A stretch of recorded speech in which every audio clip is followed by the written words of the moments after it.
آبو یوسف کی پیشکش deep dive میں خوش آمدید۔ آج ہم زندگی کے مقصد پر بات کر رہے ہیں اور خاص طور پر آج کل کے زمانے میں اللہ کی خوشنودی کیسے حاصل کی جائے۔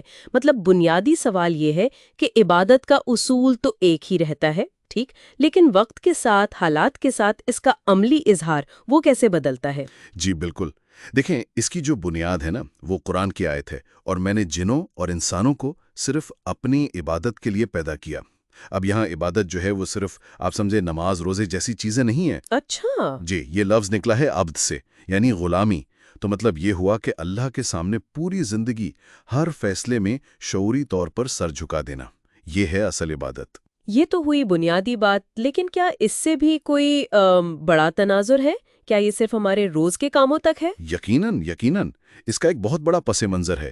ایک تو ہے عہد الست، وہ وعدہ جو آپ کو یاد ہوگا عالم ارواح میں تمام انسانی روحوں نے اللہ سے کیا تھا، اسے اپنا رب مانا تھا۔ جی سنا ہے۔ اور دوسرا، اس سے بھی شاید زیادہ اہم، وہ امانت ہے جس کا ذکر قرآن میں ہے کہ آسمانوں، زمین، پہاڑوں نے اسے اٹھانے سے انکار کر دیا مگر انسان نے اٹھا لیا۔ اچھا، وہ امانت یعنی اختیار اور ذمہ داری۔ بالکل، اختیار، ذمہ داری، توحید کا بوجھ۔ تو ہماری یہ جو زندگی ہے نا، یہ اصل میں اسی وعدے کو نبھانے اور اس امانت کا حق ادا کرنے کا ایک آپ کہہ لیں امتحان ہے۔ یہ تو واقعی ایک بڑی ذمہ داری ہے۔ تو پھر آج کی دنیا میں، مطلب جہاں اتنی ٹیکنالوجی ہے، مادہ پرستی ہے، اتنی الجھنیں ہیں، وہاں یہ امانت کیسے پوری ہو؟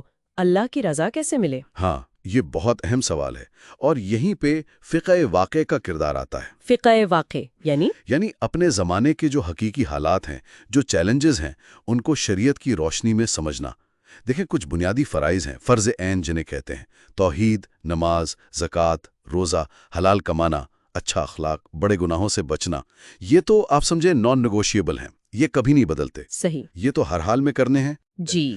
لیکن آج کے جو خاص حالات ہیں نا، جیسے آپ نے کہا ٹیکنالوجی، سوشل میڈیا، معاشی ناہمواریاں، اخلاقی الجھنیں، ان میں ہمارا کردار صرف اپنی ذات تک محدود نہیں رہ سکتا۔ ہمیں معاشرے کے لیے بھی کچھ کرنا ہے۔ قرآن کہتا ہے تم بہترین امت ہو جو لوگوں کے فائدے کے لیے نکالی گئی ہو۔ نیکی کا حکم دیتے ہو اور برائی سے روکتے ہو۔ بالکل، تو بہترین امت ہونے کی ایک شرط ہی یہ ہے کہ لوگوں کی بھلائی کے لیے کام کیا جائے، صرف اپنی عبادت میں لگے رہنا کافی نہیں۔ تو کیا اس کا مطلب یہ ہوا کہ معاشرے میں جو غلط ہو رہا ہے، کوئی ناانصافی ہے، اسے روکنا بھی وہ بھی ہماری ذمہ داری ہے؟ یہ بھی امانت کا حصہ ہے؟ جی ہاں، بالکل، اپنی طاقت، اپنی حیثیت، اپنی صلاحیت کے مطابق۔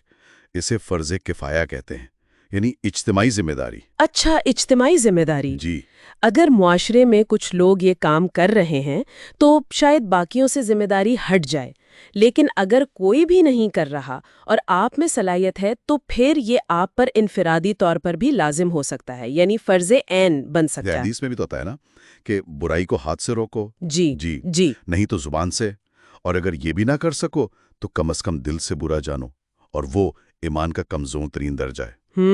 یہ بات تو بہت گہری ہے کہ ذمہ داری صرف اپنی ذات تک نہیں۔ تو آج کے دور میں عملی طور پہ کیا آداب ہونے چاہیے اس امانت کو نبھانے کے لیے؟ ہاں، کچھ اہم شعبے ہیں جہاں ہم توجہ دے سکتے ہیں۔ ایک تو ہے روحانی پہلو، روزانہ قرآن سمجھ کر پڑھنا، چاہے تھوڑا ہی ہو، اللہ کا ذکر، خاص طور پر فارغ وقت میں، دین کا صحیح علم حاصل کرنا، یہ اپنی بنیاد مضبوط کرنے کے لیے ہے۔ ٹھیک۔ اور سماجی طور پر؟ سماجی سطح پر اپنے گھر والوں کے لیے، پڑوسیوں کے لیے، ساتھ کام کرنے والوں کے لیے باعث رحمت بننا۔ چھوٹی سطح پر بھی کہیں ناانصافی دیکھیں تو کم از کم اپنی آواز اٹھانا، کسی نوجوان کو اچھی بات سمجھا دینا، اس کی رہنمائی کر دینا، یہ بھی بہت اہم ہے۔ اور پروفیشنل لائف میں، کام کاج میں؟ دیکھیں، حلال کمانا تو فرض ہے، لیکن اس کے ساتھ نیت یہ ہو کہ میں اپنی صلاحیت سے معاشرے کو کچھ فائدہ پہنچا رہا ہوں، اور اگر کوئی ایسے شعبے میں ہے جو مطلب اخلاقی طور پر ٹھیک نہیں، تو وہاں سے نکلنے کی کوشش کرنا، یہ بھی اسی امانت کا تقاضا ہے۔ اور یہ جو ڈیجیٹل دنیا ہے، سوشل میڈیا، اس کا کیا؟ آج کل تو یہ بہت ہی اہم میدان ہے۔ اس کو مثبت استعمال کرنا، اچھی باتیں پھیلانا، علم شیئر کرنا، اسلام یا مسلمانوں کے بارے میں جو غلط فہمیاں ہیں انہیں حکمت سے، نرمی سے دور کرنا، اور سب سے بڑھ کر فضول لایانی چیزوں میں وقت ضائع کرنے سے بچنا۔ یہ وقت بھی تو امانت ہے نا؟ صحیح کہا۔ اور معاشرتی انصاف؟ جی، اگر آپ کے علاقے میں، شہر میں کوئی لوگ بھلائی کا کام کر رہے ہیں، اصلاحی کام کر رہے ہیں، تو ان کا ساتھ دینا، چاہے مالی طور پر یا عملی طور پر جتنا ہو سکے۔ تو خلاصہ یہ ہوا کہ ہماری ہر کوشش، چاہے وہ نماز ہو یا ہمارا کام، ہمارے تعلقات ہوں، اس سب کے پیچھے نیت اللہ کو راضی کرنے کی ہونی چاہیے، اور یہ احساس کہ ہم وہ امانت پوری کر رہے ہیں جو ہم نے اٹھائی تھی۔ وہ جو آیت ہے نا، کہہ دیجئے کہ میری نماز، میری قربانی، میری زندگی اور میری موت سب اللہ رب العالمین کے لیے ہے۔ بالکل بالکل، اصل کامیابی یہی ہے۔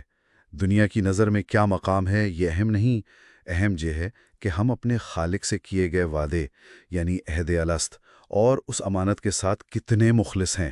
یہی اصل بندگی ہے۔ اور آخر میں ایک بات جو شاید ہم سب کو سوچنی چاہیے، وہ یہ کہ ہم نے یہ جو امانت قبول کی تھی، یعنی اختیار اور ذمہ داری، تو ہمیں یہ دیکھنا چاہیے کہ ہمارا روز کا وقت، خاص طور پر جو آج کل ڈیجیٹل دنیا میں اتنا زیادہ لگتا ہے، وہ اس امانت کو نبھانے میں کتنا لگ رہا ہے اور دوسری چیزوں میں کتنا ضائع ہو رہا ہے۔